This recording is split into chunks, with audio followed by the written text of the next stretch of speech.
जय माता दी दोस्तों, आप सभी लोगों को हरतालिका तीज की बहुत बहुत सारी शुभकामनाएं। आज की वीडियो में हम जानेंगे हरतालिका तीज की पूजा कैसे करें। पूर्ण पूजा विधि मैं बताने वाली हूँ। इसके अलावा हम यह भी जानेंगे कि हरतालिका तीज 2025 का शुभ मुहूर्त कब है, पूजा की चौकी हमें कहाँ लगानी है और पूजा का शुभ मुहूर्त कब है और विसर्जन कब करना है। यानी कि आपको हरतालिका तीज व्रत की संपूर्ण जानकारी इस वीडियो में मिलेगी, तो आप वीडियो को पूरा देखिएगा, स्किप मत कीजिएगा और सारी जानकारी आपको मिल जाएगी। हरतालिका तीज व्रत में शाम के समय पूजा की जाती है। तो हरतालिका तीज व्रत 26 अगस्त 2025 को पड़ रहा है। शाम के समय हम एक चौकी बिछा देंगे साफ सुथरी जगह पे। पहले उस जगह को साफ करके उसके बाद चौकी रखने के बाद उस पर एक लाल कपड़ा बिछा देंगे।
और फिर उसके बाद चौकी में जो आपने लाल कपड़ा बिछाया है उसमें थोड़े से चावल डालकर वहाँ पे शिव शक्ति की प्रतिमा रखते हैं या शिव परिवार की फ़ोटो, मतलब जिसकी भी फ़ोटो आपका वो रखते हैं या प्रतिमा है वो रखते हैं चावल के ऊपर। इसके बाद हमें कलश की स्थापना करनी है और हमें लोटे मतलब कलश हमको भगवान के राइट साइड रखना है, दाएं साइड रखना है मतलब, और उसमें पानी डाल दें कलश में भर के, फिर थोड़ा सा गंगा जल डाल दें। उसके बाद हमें इसमें थोड़ी सी मतलब एक गांठ हल्दी की डालनी है, सुपारी डालनी है, सिक्का डालना है, फिर चावल और फूल भी डाल देने हैं। अगर आपके पास हल्दी नहीं है, गांठ नहीं है हल्दी की, तो आप पिसी हुई हल्दी ले सकते हैं। उसके बाद हम कलश में पंचपल्लव यानी 5 आम के पत्ते लगा देंगे। 5 पत्तों पर आप तिलक कर लीजिएगा। उसके बाद आपको एक छोटी सी कटोरी चावल की रखनी है उन 5 पत्तों के ऊपर। तो इस तरह से हमने कलश को सजा लिया है और अब कलश के ऊपर 2 बाती वाला दीपक रखना है और हमको देसी घी का दीपक रखना है। चाहो तो आप तिल का दीपक भी रख सकते हैं। इस तरीके से हमने दीप स्थापना भी कर ली है। हरतालिका तीज में मिट्टी के बर्तनों का बहुत महत्व है। तो यहाँ पर हम एक थाली लेंगे और उसमें एक चावल डाल देंगे, मतलब 3 चावल डाल देंगे अलग अलग। फिर उसके बाद जो गणेश जी की मूर्ति बनाए हैं, पार्वती की मूर्ति बनाई है और शिव जी की मूर्ति बनाई है, उनको रख देंगे एक चावल के ऊपर 3। अगर आपको मूर्तियाँ बनानी नहीं आती तो आप मिट्टी की 3 पिंडियाँ भी रख सकती हैं। तो यहाँ पे हमने तीनों को विराजमान कर लिया है और अब आपको हाथ जोड़ करके संकल्प लेना है। हाथ जोड़ के माता पार्वती से कहेंगे, हे माता रानी, आज मैं ये पूजा आपके निमित्त कर रही हूँ। आप मेरी पूजा को स्वीकार करें। अगर इसमें कोई गलती रह जाती है तो मुझे क्षमा कर दीजिएगा।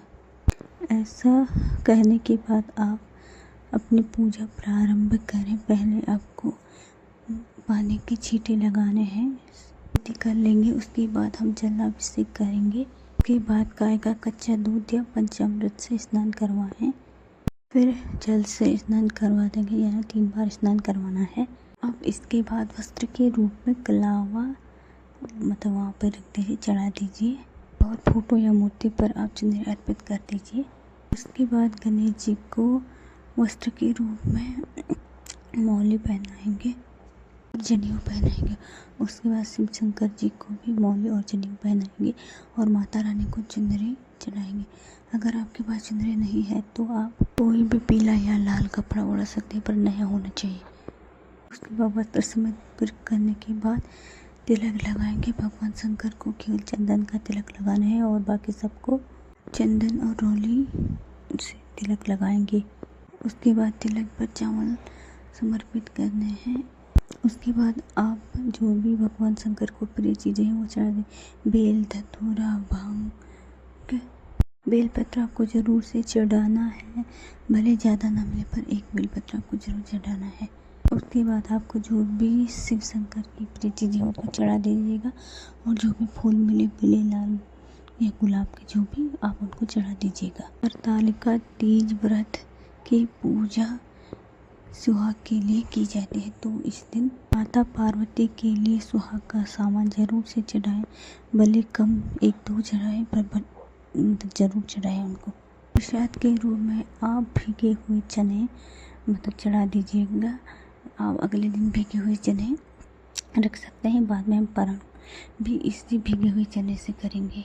के बाद आटे से बनी कोई भी मीठी चीज़ भगवान को चढ़ा दें। आप मार्केट से लेके आ सकते हैं, घर से बना सकते हैं, जैसे मालपुआ, पोहा हो गया। उसके बाद यहाँ पे फल चढ़ाने हैं, खीरा ज़रूर चढ़ाना है और आपको जो भी फल मिले वो चढ़ा सकते हैं। बाकी यहाँ पे 1 लोटा जल चढ़ा दीजिए, थोड़ी सी दक्षिणा चढ़ा दीजिए और अब हम यहाँ पे हरतालिका तीज की व्रत कथा सुनते हैं। कथा का वीडियो आप सुन लीजिएगा, ये किताब आती है उसको आप सुन लीजिएगा। कथा समाप्त होने के बाद आप जो भी श्रृंगार का सामान माता पार्वती के लिए लाए हैं उनको चढ़ा दें। सिंदूर चढ़ा दें, मेहंदी, चूड़ी, ईयररिंग, जो भी आप लाए हैं उनको चढ़ा दें और एक कपड़ा जरूर से चढ़ाना है माता रानी को। साड़ी, चुन्नी जो भी हो, बाद में बाइनिंग के काम में, दान में देने के लिए काम आता है।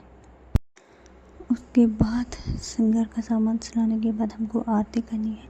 आरती हमें कपूर से करनी है या अलग से दिया से कर लेनी है। आरती सबसे पहले प्रेम पूर्वक गणेश जी की आरती करेंगे, फिर शिव जी की आरती करेंगे, फिर माता पार्वती की आरती करेंगे। तो देखिए अब आरती होने के बाद हमें सुहाग लेना है। जो भी चुनरी या साड़ी की पल्लू आपने ओढ़ा है उसको पल्लू को अपने हाथ में लपेट के 3 बार माता रानी के सिंदूर से अपने स्पर्श करके अपने सिंदूर पर लगाएं 3 बार।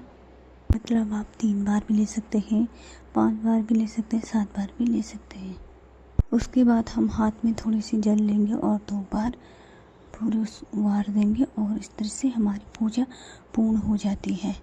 बात आती है कि पूजा किस समय की जाए, तो इस 2025 में हरतालिका तीज 26 अगस्त को आ रही है। तो आप शाम को 6 बजे से 9 बजे के बीच इस टाइम किसी भी समय पूजा कर सकते हैं। पूजा के बाद जो ये जल का लोटा है इससे हम चंद्रमा को अर्घ दे देंगे और जो भी भोग प्रसाद है, पूजा के बाद जो भी भोग प्रसाद है उसे उठाकर सारे घर के सदस्यों में बांट देंगे। और जो चौकी है वो उस दिन नहीं उठानी है, उसको हम अगले दिन उठाएंगे। अगले दिन हम हरतालिका तीज के व्रत का पारण करेंगे और चौकी भी तभी उठाएंगे। फ्रेंड, ये थी हरतालिका तीज के पारण और पूजा विधि। आपको ये वीडियो कैसा लगे कमेंट में ओम नमः शिवाय जय माता दी जरूर से लिखें।